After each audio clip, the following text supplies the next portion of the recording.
Hi, all of you wonderful scuba divers out there. Welcome to the Scuba Diver Magazine podcast, where I break down the latest scuba diving news and just things that have piqued my interest over the previous week. The podcast is sponsored by the scuba diving giant Scuba Pro, who manufacture a wide range of diving equipment for entry-level scuba divers experiencing the underwater world for the first time to advanced technical divers and professional scuba divers as well. I'll talk more about Scuba Pro later on in this podcast.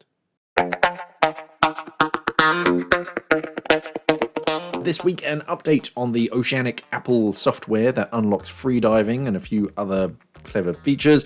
Scuba divers have been rescued by helicopter off the English coastline. Raid dives into snorkeling and PSD, and a court case for a scuba diver accused of drowning his wife on a dive. So the first news story is that Oceanic have announced and released that the Oceanic Plus software now has a 2.0 version, and it includes a freediving mode. So this updated version of the app is filled with practical new features designed to enrich the user's diving experience. Divers can now use their Apple Watch Ultra and the brand new Apple Watch Ultra 2, because if you haven't been paying attention to the news, there's a new Apple Watch Ultra 2 as of a week or two ago, and you can take it freediving to up to 40 meters.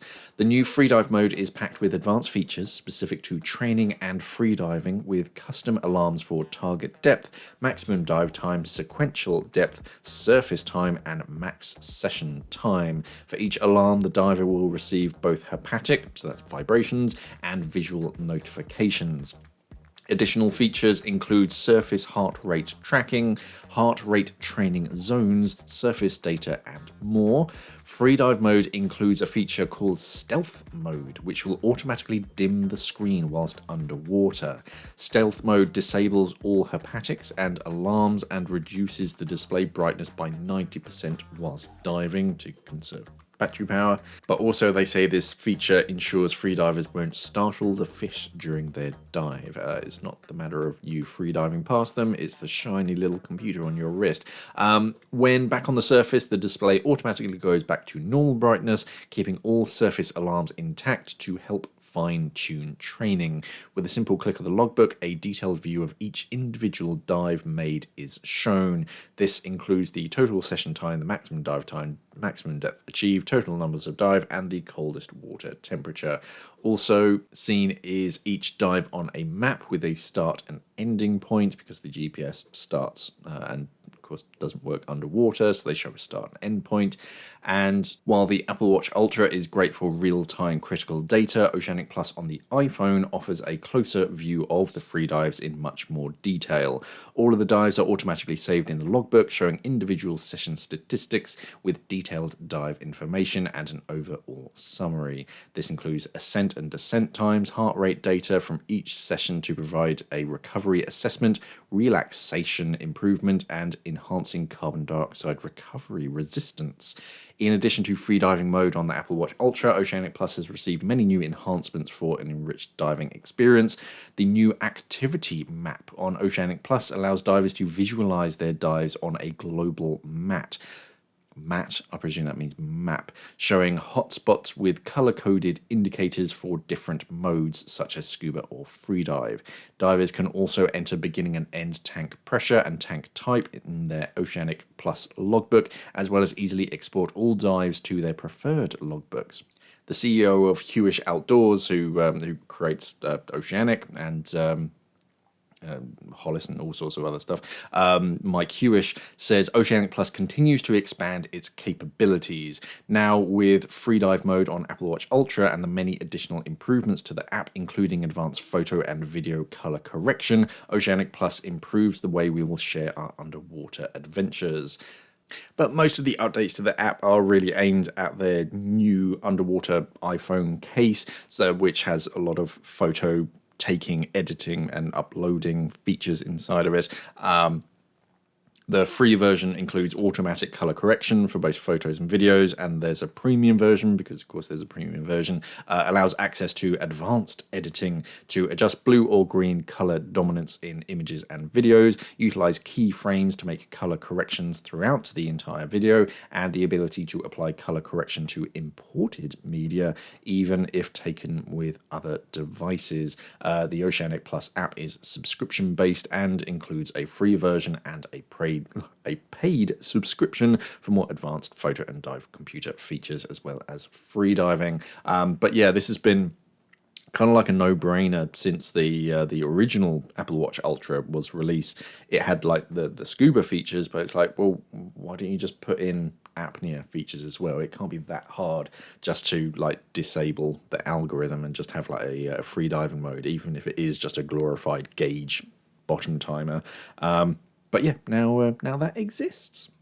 2 missing scuba divers were rescued after a HM Coast Guard helicopter was able to direct lifeboat crew to them, and having DSMBs was a vital part of them being seen.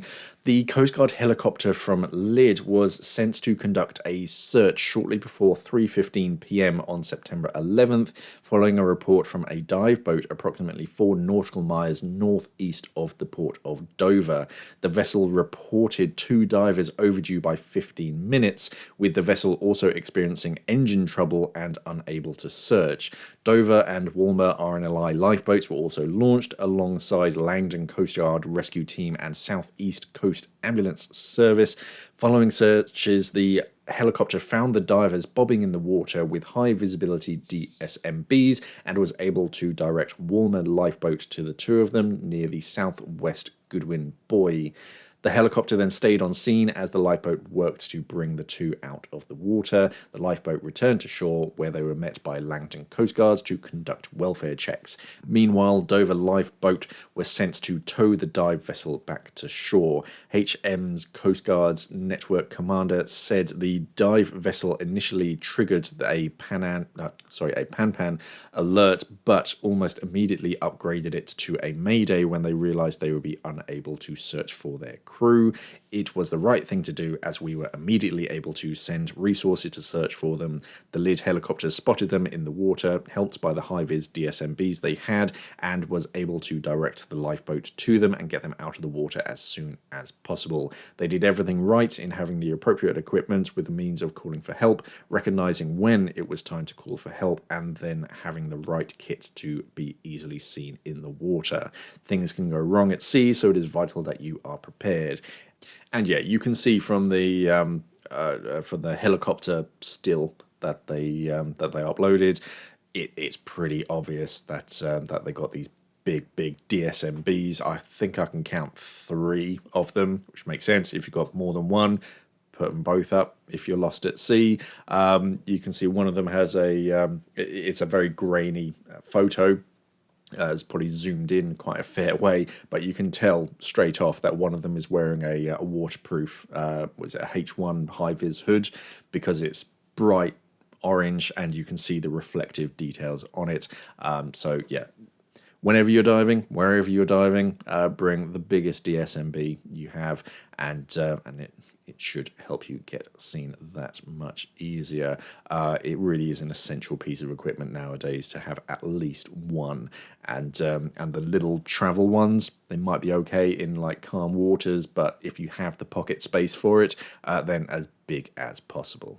Training agency RAID International members have been requesting a simple 1-day snorkeling introductory course, apparently, and in response, RAID has come up with a snorkel diver course. At the same time, it made a move into a very different direction with Public Safety Diver, or PSD, and a new entry-level diver and instructor program for divers in those parts of the world where such volunteer activity is encouraged. So snorkeling is a new course coming out of RAID. It was kind of one of those things where, I mean, I grew up sort of in and around the water. I spent a lot of time in the water and snorkeling and all that. And when I became an instructor, I never really thought about teaching snorkeling courses. And someone actually came in and signed up for a snorkel introductory course. And you're like, oh, okay, yeah, sure. And it kind of makes sense because not everyone it is like experience with the water or learning how to snorkel, and even the fundamentals of like changing direction in the water. These kind of things you kind of take for granted. So yeah, it is important to have these kind of real foundational courses of just being in the water, controlling your airways and doing all of that. So RAID has introduced this new snorkeling course. The course covers equipment, buoyancy and water movement, finning and moving basics, personal safety, planning and practical experience. Applicants for RAID Snorkel Diver can register online and visit the agency's free learning centre to read the course material before deciding whether or not to purchase the course through their local dive centre. That's one nice thing about RAID, is that a lot of their, or actually I think all of their training materials is digital, so they're quite open with it. Over lockdown, they actually made it all free. I don't know if it's still all free, but they basically said, you know what? If people aren't allowed to go out and go scuba diving, then why not brush up on old skills or even look at new courses and just go through our coursework. It's free. I don't know if it still is, but yeah, that was an awesome thing that they did. Public safety diver. Also marks a departure for the agency. Their spokesperson says, their CEO, Sabatino Bianco, says, our members have been asking us to expand into PSD, Public Safety Diver, and we're very pleased to support those members who are currently operating or are planning to operate a public safety diving team the RAID way. In the USA and other parts of the world, public safety diving basically means diving carried out by law enforcement and fire department officers, as well as professional security teams, but it's also open to suitably qualified recreational or technical diving volunteers. Operations can include search and rescue and recovery, evidence recovery, and site assessment and recording data for the use in court proceedings. PSDs are always on call and might have little or no control over the environmental conditions in which they're required to dive, including zero visibilities of black water and exposure to biohazards. The course is open to divers 18 years and above who are certified as RAID Explorer 30, Advanced 35 or equivalent. They must also be part of a public safety organisation or a volunteer member of a team under the direct supervision of an agency. The training makes use of experienced PSD team leaders and complies with the USA's Occupational Safety and Health Administration, or OSHA. The National Fire Protection Association, the NFPA regulations that govern PSD activities. Also, again, applicants are requested to find their nearest RAID dive centre, and I'll pop a link to the news article that has links to RAID.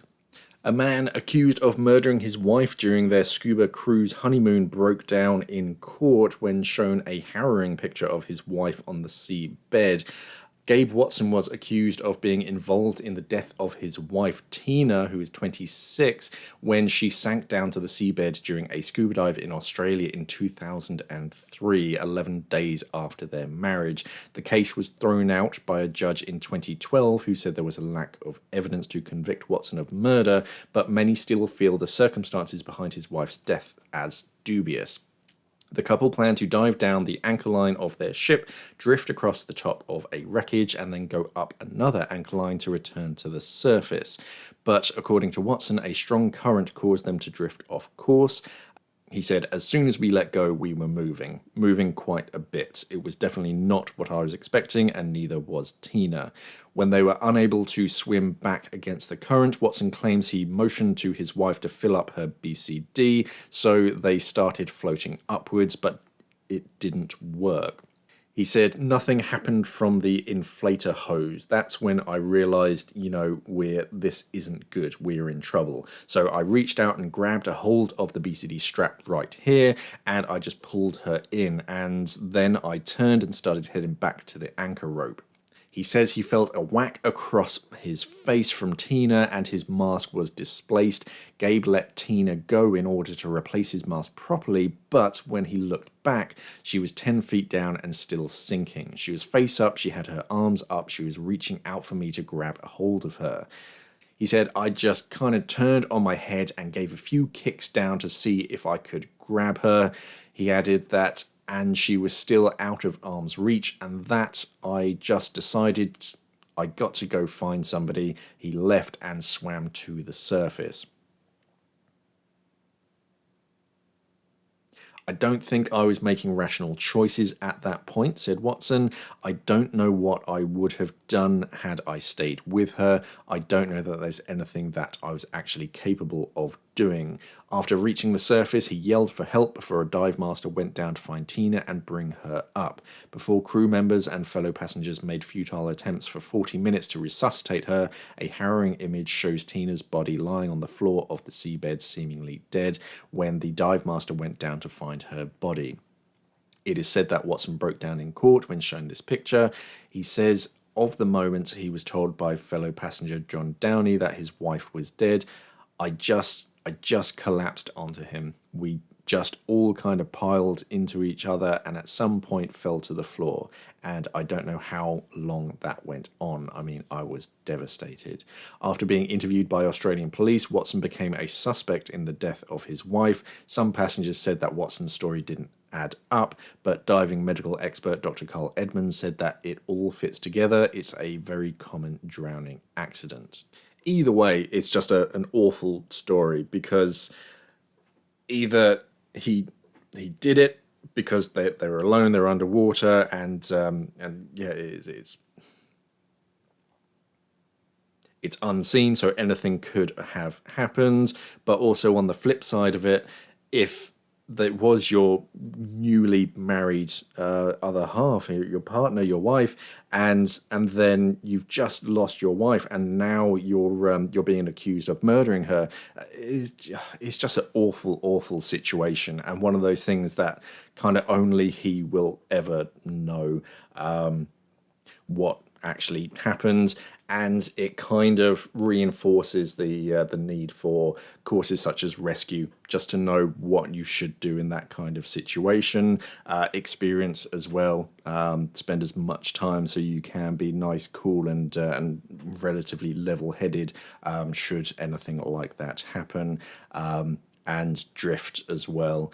Being exposed to water movements, even that a little bit faster than you're expecting. If you've experienced it before and you kind of know what to do in current, then yeah, you either know to like call it then and there, because yeah, people do panic as soon as something just a little too much task loading happens. So yeah, it's always best to get that kind of qualification before heading out to those kind of environments. And rescue is always such a rewarding course, so you do have that kind of experience, because yeah, it's not like practice examples where everyone's calm, everyone knows exactly what's going to happen, and I mean, even during the HSE course. Right. You're the standby diver, and the diver is unresponsive in the water. Just go check on them, and yeah, it's all like paint by numbers. You know exactly what's going to happen. You're going to follow their umbilical, and you get down to the diver, and oh look, they're face down on the bottom. You stand them up, they're unresponsive, and then you get them back to the surface. It's all very paint by numbers is how I explain it. But in real world scenarios, no, it's just a little bit different, and yeah, if you don't have that kind of experience, then yeah, you don't always act by the textbook. So yeah, it is best to have as much experience as possible. So, as I mentioned at the start of the podcast, I'm going to talk briefly about Scuba Pro. Scuba Pro was founded in 1963 by Gustav Dallevale and Dick Bonin, and in 2023 they see their 60th anniversary, and Scuba Pro is stronger than ever. Today, Scuba Pro is a global brand, and you'll find them around any dive site or dive boat, because scuba divers around the world just trust Scuba Pro as a brand.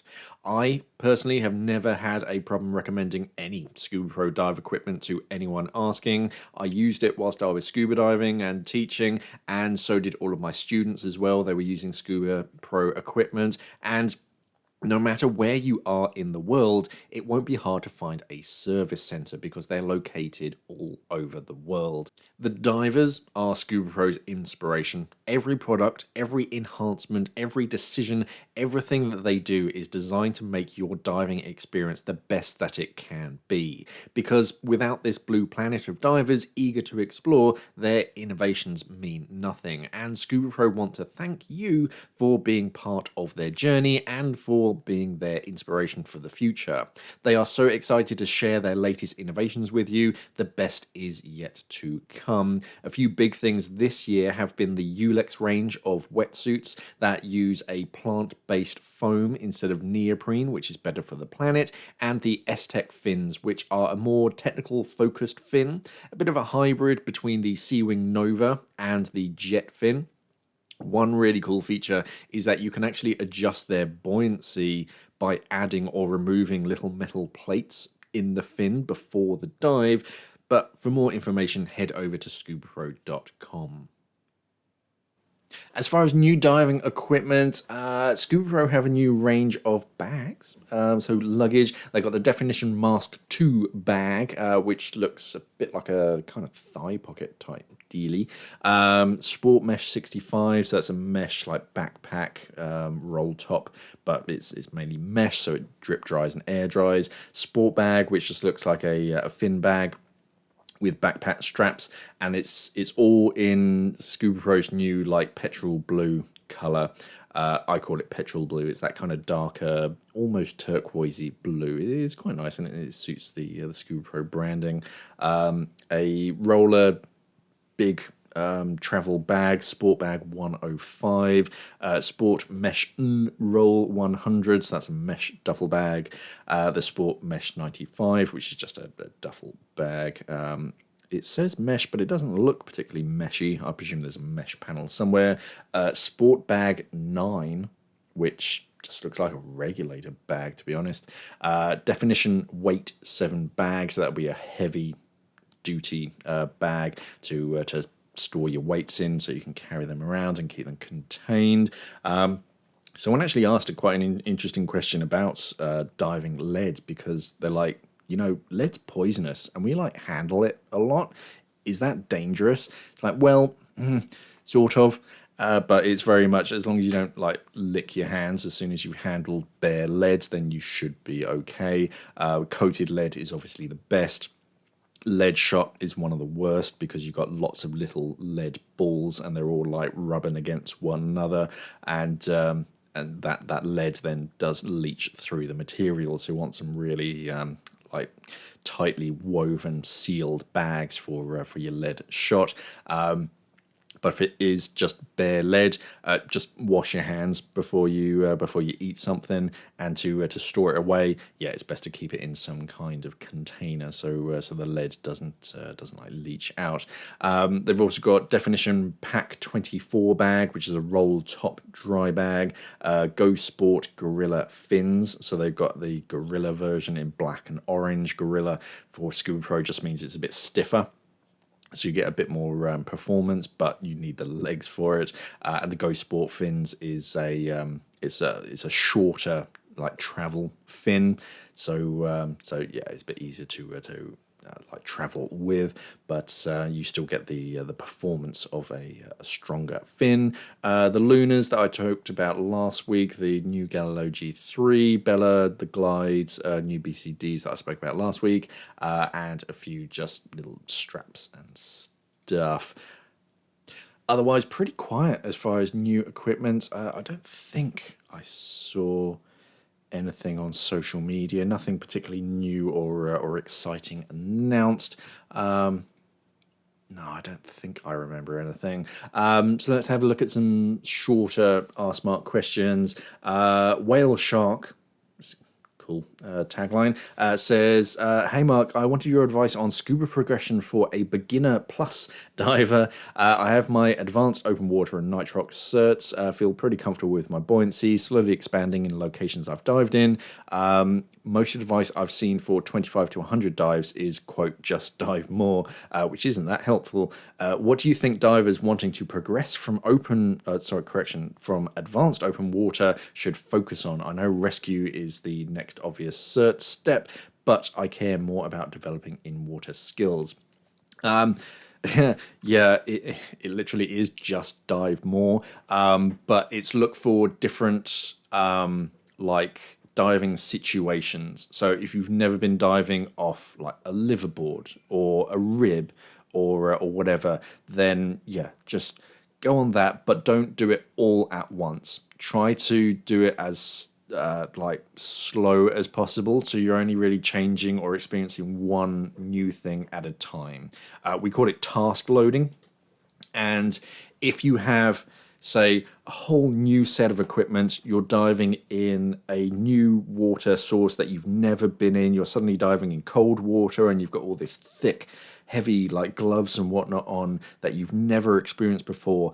The visibility is rubbish, but you've only ever been diving in nice clear blue water, and you've suddenly got current, and you've got this, that, and the other, and just you've got so many other things that it's all new to you. Your mind is just gonna freak, and you're not gonna have a good time. So it's a matter of do it as gradually as possible. So just do like that cold water dive, but instead of in the ocean, do it in a lake, because it's rare to find any kind of current in a lake, and that way you can experience the new dive equipment, the heavy gloves, and that kind of thing, and the poor visibility, and then you can just slowly build upon things. And the usual advice of just dive more kind of is it, because you're hoping for things to go wrong, because when everything goes right, it's not great training for you, because it's only when something bad happens that you need to experience that and be prepared to like do the right thing. So yeah, it really is just a matter of kind of just dive more, unfortunately, but try and do it in a controlled way, so it's not such of a shock to the system. It's a slow, gradual thing. You're experiencing, yeah, boats and all that kind of stuff, and currents, and then night dives, and just one dive every now and then. Just expand your horizons, and remember to practice your foundational skills. So mask removal and replacements, regulator recovery, all that kind of stuff. And yeah, rescue. Rescue is awesome, as I mentioned earlier. It just shows you a slightly different side of diving, and it starts to prepare you to prepare for the worst, and what can and will happen, and how hard it is just to move another diver who isn't cooperating. Unresponsive people, bodies are hard to move around. Even in the water, it's a bit easier in the water because you have their buoyancy, but yeah, you have all the equipment and you have to control their buoyancy as well as yours. So yeah, rescue, and just slowly, gradually expand your horizons for like different types of diving, really. GMAC asks, I'm considering buying a new pair of fins, say yellow for visibility. What are your thoughts on the buoyancy and maneuverability aspects of the Seawing Nova fin from Scuba Pro, or can you suggest another brand with color options? Yeah, Seawings are fine. The very first generation was okay, but it had its flaws. I think they're on generation 4 now. I could be wrong, but I think it's 4th generation nowadays. Yeah, they are good, and maneuverability is good as well. You can use lots of different fin kick styles. It's not just a flutter kick. You can do a basic frog kick as well. But maneuverability, yeah, they do work pretty well. I forget the chap's name from Inner Space Explorers, but he sort of swears by them. Yeah, they are a good pair of fins. We've actually been testing out the Seawing S-Tech. No, they're not even called Sea Wings. The Scuba Pro S-Tech fins, I think they're called. They're the new ones, and they're a bit like the Supernova fins, which are separatable, if that's a word, where you can separate the blade from the foot pocket. They're a bit tougher. They're built more for technical divers, but they also have the adjustable trim weights. So you get these little metal plates that you can like add or remove depending on whether you're in salt water or fresh water, whether you want them really negative or slightly positive or neutral. You can adjust their trim, and yeah, they're actually quite snazzy and very effective. So they're an option. I think they're only in black though. Yeah, unfortunately. Considering new fins, yellow for visibility, what are your thoughts? Any other brands with color options? There are tons of color options out there. If yellow is your thing, you got Apex with their RK3 fins. I think it's just the standard version. I don't think the HD fins come in yellow. They come in orange because I've got a set downstairs. But I think the yellow is only available in the regular version. Mares, I often go when people ask about fins. Mares, Scuba Pro, Apex are quite easy go-to fins. They're tough. They're very reliable. And yeah, they do come in a range of colours. The Aqualung ones as well. The phaser fins. There's quite a few fins like this. It was the Mares Wave. That was a lovely fin, but people just didn't get it. I always thought that was an amazing fin for a great price point. Simple design, colourful as well, but people just didn't really like it. So I think they discontinued that a few years back. But the Aqualung Phaser, I quite like as a fin, but again, I think they're discontinuing that. I think I saw, and yeah, that was quite a snazzy fin. Oh, they're still on the website, so maybe they are. Maybe I read they're just discontinue a color or something. But yeah, they're a good solid pair of fins, and simple styling to it as well. Yeah, they got new colors, so it must be a continuation, and they do come in yellow as well. So the Phaser, they're quite a nice standard pair of fins. There's plenty of fin designs out there, but yes, the Sea Wing Nova is a good all-rounder pair of fins, and it is nice and strong nowadays. It used to be that the hinge would break, and you'd have to literally cut the fin and send a part back to Scuba Pro, and they'd send you a replacement. But now we're on, I think it's generation 4. I think it's Sea Wing Nova 4 that have improved the hinge design. Craig Miles asked, "Hi Mark, great video about the free-flowing regulator. Thank you. My question is about breathing adjustment dials. I have a set of Apex MTX RC regulators. Is there a preferred position to set the breathing adjustment dial when I store the regulators?" Yes, it's as unscrewed as you can.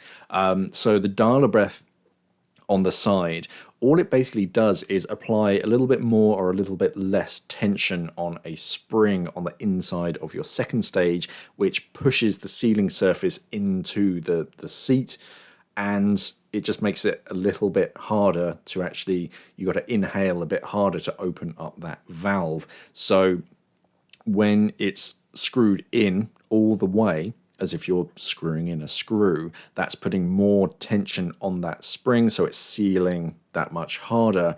But if you leave it in storage, it's just applying more force onto that soft sealing surface, and it can, we call it bedding in.